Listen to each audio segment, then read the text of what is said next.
Hello engineers, welcome again to engineers Adda 24/7। SSC JEE 2025 का आपका exam calendar या फिर एग्जाम डेट्स आउट हो चुकी है, जहां पर कि आप लोगों को मालूम हो चुका है कि अब आपके पास एडवर्टाइजमेंट कब आएगा और कब आपके एक्सपेक्टेड एग्जाम डेट होगी मेरे पास में। I might have all the tension. हमें एसएससी जेईई की प्रिपरेशन आपकी कुछ महीनों पहले से स्टार्ट हो चुकी है आप लोगों की, मुझे जरूर मालूम है। आखिरी के 5 महीने जहां पर कि हमें अक्टूबर नवंबर तक हमारी फर्स्ट सीबीटी 1 हो जाना है, इसके बारे में परफेक्ट स्ट्रेटजी याद देने की कोशिश करूंगा। कौन कौन से ऐसे टॉपिक्स हैं जिनको आप as a topic electrical engineering specifically बात करो, ऐसे कौन से टॉपिक इस पे आप ज्यादा ध्यान दोगे मेरे पास में, टेक्निकल नॉन टेक्निकल सारी चीजों की बात ध्यान दूंगा, जहां पर कि किस तरह के क्वेश्चंस की आप प्रैक्टिस करोगे ताकि आप आपके सीबीटी 1 जो तो गोल में आपको बताने की कोशिश, कितना गोल आप एक्सपेक्ट करोगे इस बार एसएससी जेईई में और कितनी सीट की एक्सपेक्टेशन कर सकते हो। तो स्टार्ट करते हैं। Welcome again to engineers under 24/7 बच्चों। तो फर्स्ट ऑफ ऑल हम बात करें आपके इंजीनियर्स आपकी एसएससी जेईई की जो वैकेंसीज थी, जहां पर कि हम बात करें सीबीटी 1 का जो पेपर था उसकी एग्जाम डेट आपकी 27 अक्टूबर टू 31 अक्टूबर 2025 आपकी एक्सपेक्टेड है, जहां पर कि आपके पास में एडवर्टाइजमेंट आपके पास स्टार्ट होगा 36/2025 को, मतलब आपके नेक्स्ट मंथ की 30 तारीख को स्टार्ट होगा और आपके पास में अगस्त के 21 तक इसका फॉर्म फिल होना कंप्लीट हो जाएगा मेरे पास बच्चों। तो यहां पर इसको ध्यान देना डेट्स को, ताकि आप फॉर्म फिल प्रॉपर कर पाओ मेरे पास में। नेक्स्ट चीज हम बात करें, कभी एग्जाम फिल फॉर्म होने के बाद आपका नेक्स्ट टारगेट क्या, नेक्स्ट टारगेट एग्जाम पैटर्न को समझना। मैं सिर्फ आज सीबीटी 1 की बात करूंगा, जहां पर कि हम वैसे तो एसएससी जेईई में 2 पार्ट में एग्जाम होती है। सीबीटी 1 जहां पर इसको क्वालिफाइड करके आप सीबीटी 2 में जाते हो और आखिरी में एग्रीगेट टोटल 500 मार्क्स का जो आपका पेपर होता है, जहां पर कि पेपर सीबीटी 1 और सीबीटी 2 के बेसिस के ऊपर टोटल आपके पास में आपको आपके वन ऑफ द इंपॉर्टेंट आपके डिपार्टमेंट लाइक सीपीडब्ल्यूडी, सीडब्ल्यूडी और आपके बीआरओ जैसे वन ऑफ डिपार्टमेंट्स आप लोग जाते बच्चों मेरे पास में। Sorry for my slip of tongue. But हमें बात करें कि डिफरेंट टाइप, हमसे सीबीटी 1 के ऊपर की चर्चा करना चाहता हूं, क्योंकि सीबीटी 2 के अंदर आपके सिर्फ टेक्निकल सेशन होता है, जहां पर कि जब आप सीबीटी 1 क्रॉस करेंगे तभी सीबीटी 2 पे पहुंच पाएंगे आपके पास में। तो सीबीटी 1 बहुत ही इंपॉर्टेंट आपके पास द गोल होना चाहिए, तो पहले उसकी ही चर्चा कर लें, क्योंकि हमें 5 महीने बाद इसके ऊपर इंपॉर्टेंस देखनी है। तो क्या क्या चीज देखना चाहिए, तो हमारे पास नॉन टेक्निकल पोर्शन जो कि 100 मार्क्स का और जनरल इन रीजनिंग और आपके इंटेलिजेंस का जो 50 क्वेश्चन होंगे 50 मार्क्स के, जनरल अवेयरनेस के पोर्शन हो गए 50 क्वेश्चन 50 मार्क्स के, मतलब टोटल 100 क्वेश्चन हो गए 1 मार्क्स से, जहां पर कि 1/4 की नेगेटिव मार्क्सिंग होती है। प्लस आपके पास में जनरल इंजीनियरिंग, दैट इज आप इलेक्ट्रिकल इंजीनियरिंग के स्टूडेंट हो, जहां पर कि टोटल 6 सब्जेक्ट्स हमारे पास पूछे जाते हैं। ये 100 क्वेश्चन होते हैं, 100 1 मार्क्स से टोटल 100 मार्क्स के पेपर 100 क्वेश्चन होते हैं आपके टेक्निकल सब्जेक्ट में। टोटल 200 मार्क्स का आपका क्या होता है, नॉन आपका सीबीटी 1 का पेपर होता है बच्चों मेरे पास में, जहां पर कि 200 मार्क्स के पेपर को आपको 2 आवर्स में आपके पास में कंप्लीट करना पड़ता है मेरे पास में। अब ये जो पार्ट है जहां पर कि मुझे कितने मार्क्स आपको चाहिए इसको कंप्लीट करने के लिए, तो as per expected goal set करने की बात करें, what should aim of the goal, कहीं बात करें इलेक्ट्रिकल मैकेनिकल के लिए कट ऑफ जो 2025 का था, फॉर हम बात करें आपके जनरल स्टूडेंट के लिए तो 132 आपके पास मिनिमम मार्क्स थे। अब देखो ऐसा नहीं कि 132 लाने के बाद आप शांत हो जाएंगे 200 में से, ये मिनिमम मार्क्स है जो एग्रीगेट आए हुए थे मेरे पास में। इट मींस मगर आपको मैक्सिमम मार्क्स आपको कितने अचीव करने, क्योंकि मैंने कहा आपको कि टोटल 500 मार्क्स में से आपका कट ऑफ जाएगा आपके पास फाइनल जब आपको पोस्टिंग दी जाएगी, तो आपको यहाँ पर मैक्सिमम से मैक्सिमम मार्क्स अचीव करने। तो आपको कह सकता हूं कि आपको 150 टू 160 मिनिमम मार्क्स आपको अचीव करने यहाँ पर आपके पास में, और आपके मैक्सिमम मार्क्स कभी अचीव कर सकते हो 180 तक मैक्सिमम मार्क्स अचीव कर सकते हैं। अब 200 क्यों नहीं बोल रहा हूं, क्योंकि यहाँ पर 1/4 की नेगेटिव मार्क्सिंग है, जहां तक कि जनरल अवेयरनेस से टॉपिक्स है जहां पर कि आप गलती करने के चांस होते हैं, इसलिए आपको 20% 10% के आपको मार्जिन लेके चल रहा हूं। 180 मैक्सिमम और 150 160 आपका एवरेज मार्किंग होना चाहिए इस गोल के अंदर। अब ये जो गोल है 150 और 160 जो मार्किंग है, जहां पर कि मैं सिर्फ टेक्निकल की पॉइंट ऑफ व्यू की बात करूं, तो टेक्निकल में कितने मार्क्स लाने होंगे, तो बच्चों आपको बात करूं 100 में से आप 80 मार्क्स आप बोलिए कि आपको नॉन टेक्निकल आएंगे, तो 80 मार्क्स आपको मिनिमम अचीव करने होंगे आपके पास में टेक्निकल पोर्शन के ना बच्चों मेरे पास में। 80 marks must be achieve from the technical portion, जो कि आपके 100 मार्क्स का होता है मेरे पास में। ठीक है, इट मींस आपको एक्यूरेसी 80% की 80 to 90% की यहाँ पर आपको एक्यूरेसी के साथ में आपको क्या करना पड़ेगा, आपके सब्जेक्ट को करेक्ट करना पड़ेगा मेरे पास। तो इतनी ज्यादा एक्यूरेसी के लिए क्या चाहिए, हमें सब्जेक्ट पे डेप्थ नॉलेज चाहिए। तो एक छोटा सा हाईली वेटेड सब्जेक्ट से जहां पर कि हम बात करें 3 हाईली वेटेड सब्जेक्ट होते हैं, इलेक्ट्रिकल मशीन, बेसिक इलेक्ट्रिकल, जहां पर कि मैं एक एक करके सबको बात करूंगा कौन से टॉपिक में क्या क्या होते हैं, पावर सिस्टम जैसे 3 टॉपिक जो कभी इसके कैलकुलेशन करोगे अप्रोक्सीमेटली 75 मार्क्स आपको यहाँ कभी इन्हीं के अंदर 75 जो मार्क्स है इनमें से आप कभी 80% की एक्यूरेसी रखते हो, 60 मार्क्स करीब मिनिमम आप यहाँ पर अचीव कर सकते हो। कभी इन्हीं 3 के ऊपर ज्यादा ध्यान दे दो मेरे पास में। फिर बाकी के जो आपके 20 marks you can achieve from 3 subject like electrical measurement, basic electronic and utilization बच्चों। तो यहां से आप टोटल 80 मार्क्स की आप क्या कर सकते हो, एक्सपेक्टेशन कर सकते हो बच्चों मेरे पास में। ये वो तरीका रहेगा जहां पर कि आपको मैं एक तरह की परफेक्ट प्लानिंग देने की कोशिश करूं, क्या करना चाहिए क्या नहीं करना चाहिए बच्चों मेरे पास में। अब स्टार्ट करते हैं प्रिपरेशन स्टडी, क्योंकि हमारे पास 5 मंथ है। 5 मंथ क्यों बोल रहा हूं मेरे पास में, आज 4th मंथ के ऊपर बैठे हैं हमारे पास में, सॉरी 5th मंथ पे बैठे हो, 10th ऑफ मंथ के ऊपर आपको जिस साल 2025 का है तो आपके एग्जाम होने मेरे पास में। तो अभी आप किस पे बैठे हो, जो मई के महीने में आप बैठे हो, जून जुलाई अगस्त सितंबर एंड अक्टूबर। अक्टूबर के करीब में आपके पास में एग्जाम हो जाना है, जो कि आप लोगों को एक्सपेक्टेड है। देखिए यहाँ पर आप लोग, ये मैं नहीं कह रहा हूं, ये आपको आरआरबी जेईई का फॉर्म टाइम टेबल रहा है 27 to 31 के बीच में आपका एग्जाम हो जाना है मेरे पास में आपका।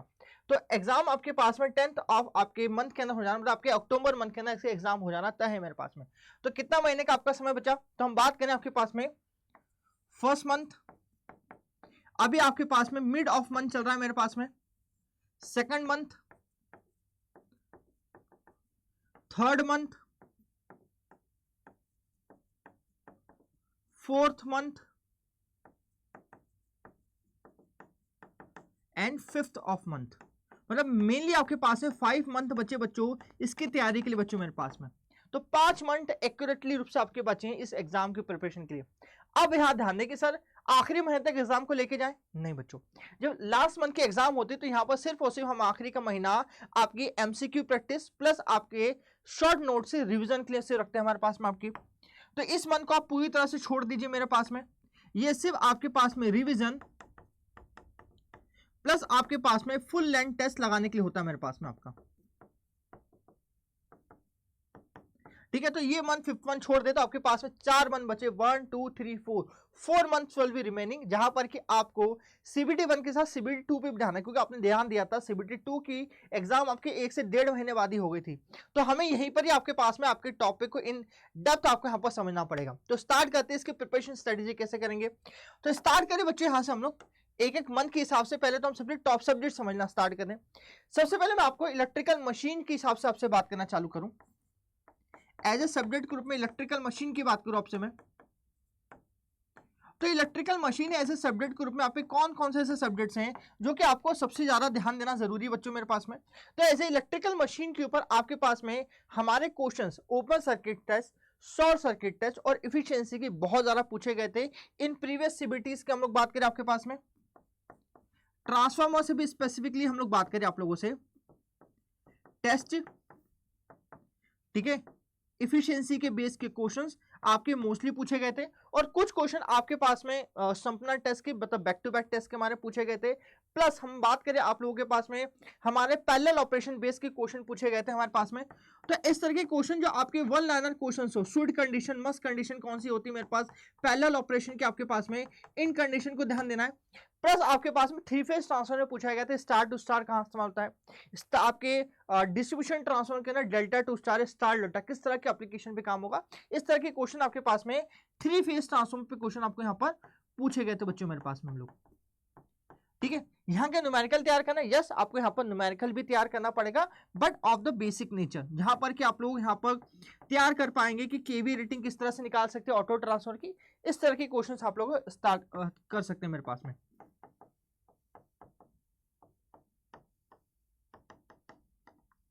ठीक है,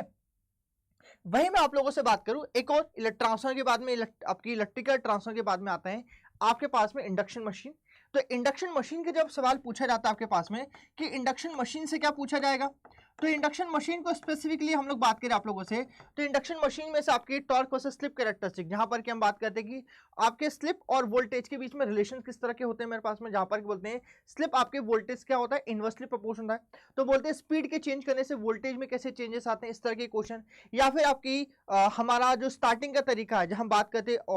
ऑटो ट्रांसफॉर्मर की, या फिर हम लोग आपके बात करते हैं हमारे star to delta star delta starters की बात करते हैं। तो इस तरह के क्वेश्चन आपको यहाँ पर पूछे जा सकते हैं, मतलब स्टार्टिंग के बेस के क्वेश्चन या फिर स्टार्टर्स के बेस के क्वेश्चन। अगला हमारे स्पीड कंट्रोल के अलग अलग तरीके हैं, जहां पर कि V/F कंट्रोल के तरीके हैं, किस तरह से हम आपके टेक्निक कर सकते हैं, वहां से आपके अच्छे क्वेश्चन आना स्टार्ट हो चुके हैं आपके CBT 2 के अंदर भी, और आपके पास में और आपके CBT 1 में बहुत दोनों तरफ से अच्छे क्वेश्चन आना स्टार्ट हो गए speed control of induction motor से। थर्ड टॉपिक क्या सर, इसके अंदर हमारे पास में टॉर्क और स्लिप कैरेक्टर्स छोड़ दे, नहीं, उसमें बहुत सारे क्वेश्चन पूछे हैं, जहाँ के आज इसके प्रीवियस वाले टॉपिक्स में अंदर ब्रेकिंग के बेस क्वेश्चन आने लगे कि आपके रीजनरेटिव ब्रेकिंग के बेस के क्वेश्चन, ठीक है, जहां पर कि प्लगिंग के बेसिक क्वेश्चन, तो आपको वो भी आपको यहाँ पर, इसलिए टॉर्क वर्सेस स्लिप कैरेक्टरिस्टिक का हम बात करते हैं कि ये आपको ध्यान रखना जरूरी है बच्चों मेरे पास में। तो ये थ्योरेटिकल पार्ट है, क्या इसमें न्यूमेरिकल भी बन सकते हैं। तो मोस्टली तौर पे इसके टॉर्क आपके इंडक्शन मोटर से बहुत कम क्वेश्चन देखने को मिलते हैं मेरे पास में, देखने को ज्यादा स्लिप की आपके फॉर्म के बेसिस को न्यूमेरिकल आप देख सकते हैं मेरे पास में आप लोग, ठीक है। ये 3 फेज की बात करूं, सिंगल फेज के इंडक्शन मोटर्स की मैं आपसे बात करूं, तो सिंगल फेज के इंडक्शन मोटर में स्प्लिट फेज इंडक्शन मोटर्स की बात की जाती है मेरे पास में, कि आपके पास में हमारे पास में ऑक्सिलरी वाइंडिंग के कहाँ लगी होती है मेरे पास है, बहुत बेसिक क्वेश्चंस, या फिर आपके पास में कैपेसिटर रन और कैपेसिटर स्टार्ट रन टाइप के इंडक्शन मोटर कहाँ लगे होते हैं मेरे पास में, शेडेड पोल मोटर्स, इस तरह की जो स्पेशल मशीन जो हमारे पास में होती है उनके क्वेश्चन आपके पास में पूछे जाते हैं बच्चों मेरे पास में। स्पेशल मशीन या आपके फ्रैक्शनल मोटर्स जो होते हैं मेरे पास में, फ्रैक्शनल मोटर्स के क्वेश्चन आपके पास से पूछे आते हैं, तो इनको भी थ्योरी बेस तैयार कर ले बच्चों मेरे पास में। जैसे कि शेडेड पोल मोटर्स के बच्चों हमारी बात करें, वन ऑफ द मोटर आज की तारीख में स्टेपर मोटर को भी अच्छा पूछा जाने लगा है मेरे पास में, तो बच्चों ध्यान दो स्टेपर मोटर के बारे में, क्योंकि बच्चे पहले इसको छोड़ के जाते हैं, स्टेपर मोटर भी ज्यादा क्वेश्चन पूछा लगे। Shaded pole motor, stepper motor, repulsion motor, 3 motor है मेरे पास में जिस पर आज की तारीख में अच्छे क्वेश्चन पूछे जाने लगे मेरे पास में आपके। And last is your universal motor, ये वो मोटर्स है जिनको आप थोड़ा सा ध्यान देंगे मेरे पास में जब भी इसकी प्रिपरेशन करना स्टार्ट करेंगे। ये आपके इंडक्शन मोटर मशीन, आपके इलेक्ट्रिकल मशीन के टॉपिक के 2 सब्जेक्ट्स हैं। डीसी मशीन पूरा कर लीजिएगा, स्पेशली तौर पे हम बात करें क्योंकि डीसी मशीन में आपकी जहाँ तक उसकी कैरेक्टरिस्टिक, डीसी जनरेटर कैरेक्टरिस्टिक या फिर डीसी मोटर कैरेक्टरिस्टिक्स पूरा का पूरा पूछा जाता है। तो डीसी मशीन का कोई भी भाग ऐसा स्पेशली नहीं जो कह सकता हूँ कि यहाँ से स्पेसिफिकली क्वेश्चन आएंगे मेरे पास में, पूरा करने की कोशिश करें मेरे पास में। नेक्स्ट टॉपिक आपके पास में सिंक्रोनस मशीन की बात की जाती है। तो सिंक्रोनस मशीन की बच्चों बात करूं तो सिंक्रोनस मशीन बताऊं सबसे स्पेशल टॉपिक वी एंड जो आपके पास में इनवर्स वी कर्व है, आपके पास में इनवर्स वी कर्व से आपके पास है बहुत ज्यादा क्वेश्चन आज की तारीख में CBT 1 CBT 2 और RRB JEE में पूछना है, तो उस पर करेंगे। साथ में इसके पहले हम फेजर डायग्राम छोड़ के जाते थे ऐसे आपके सिंक्रोनस मशीन के, तो उसको थोड़ा रिलक्टेंट रहे, और सिंक्रोनस मोटर की भी आप यहाँ पर क्या करें मेरे पास में आपके फेजर डायग्राम्स को, जहां पर कि किस तरह से आपका टर्मिनल वोल्टेज जो बैक ईएमएफ के बीच में रिलेशन होता है उसको ध्यान से देख के जाएगा मेरे पास में यहाँ पर आप लोग, क्योंकि उसके ऊपर आज की तारीख में CBT 2 के अंदर इसके ऊपर आपके क्वेश्चंस अच्छे पूछे गए थे बच्चों मेरे पास में आपके। इसके बाद में आर्मेचर रिएक्शन के ऊपर कुछ बेसिक क्वेश्चंस मेरे पास होते हैं, उनको भी ध्यान रखिएगा। तो ये आपके पास से मोस्ट टॉपिक होते हैं जो इलेक्ट्रिकल मशीन में आपको पूछा जाना चाहिए।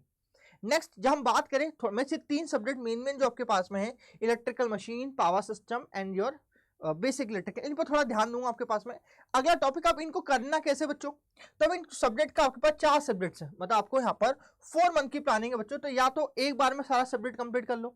तो या इसका मैं बोलता हूँ कि कितना मंथ लगना चाहिए इलेक्ट्रिकल मशीन को कंप्लीट करने के लिए, तो बोलता हूँ with numerical with all basic criteria आपको मिनिमम आपके पास में 2 मंथ का टाइम आपको यहाँ पर देना चाहिए इलेक्ट्रिकल मशीन को, क्योंकि इसके बाद 25 मार्क्स करीब आपके पास में यहाँ पर वेरी करते हैं। तो बहुत अच्छा समय दीजिएगा जहां पर कि आप इसके थ्योरी प्लस MCQ दोनों को कवर कर बच्चों मेरे पास में। एंड देन मैं आप लोगों से बात करूं कि और कौन से ऐसे टॉपिक है जिनको आप कवर करना चाहिए यहाँ पर, तो मैं आपसे बात करूं पावर सिस्टम की। पावर सिस्टम की हम बात करें, पावर सिस्टम की बच्चों हम बात करें तो पावर सिस्टम के अंदर बच्चों हम लोग बात करते हैं प्रोटेक्शन की क्वेश्चंस हम लोग थोड़ा छोड़ना चालू कर चुके थे, मगर अब आपको RRB JEE ने SSC दोनों ने आपको दहला के बोला है कि अब प्रोटेक्शन को हमें अच्छे से करना पड़ेगा। जहाँ फीडर प्रोटेक्शन की बात करें, हमने अभी तक हमारे जो डायरेक्ट इनलाइट डायरेक्ट हमारे पास जो लाइटनिंग के सोर्सेस थे उनको छोड़ चुका था, फिर हम बोल सकते हैं ओवर वोल्टेज प्रोटेक्शन को छोड़ चुके थे, उनको भी हमें करना जरूरी, जहाँ पर कि हॉर्न गैप के बेस के क्वेश्चन पूछे आना चालू हो गए, रिले के क्वेश्चन पूछे आना गए और सर्किट ब्रेकर। तो हम बोले प्रोटेक्शन सिस्टम को बहुत अच्छी तरह से ध्यान देना चालू करें बच्चों मेरे पास में।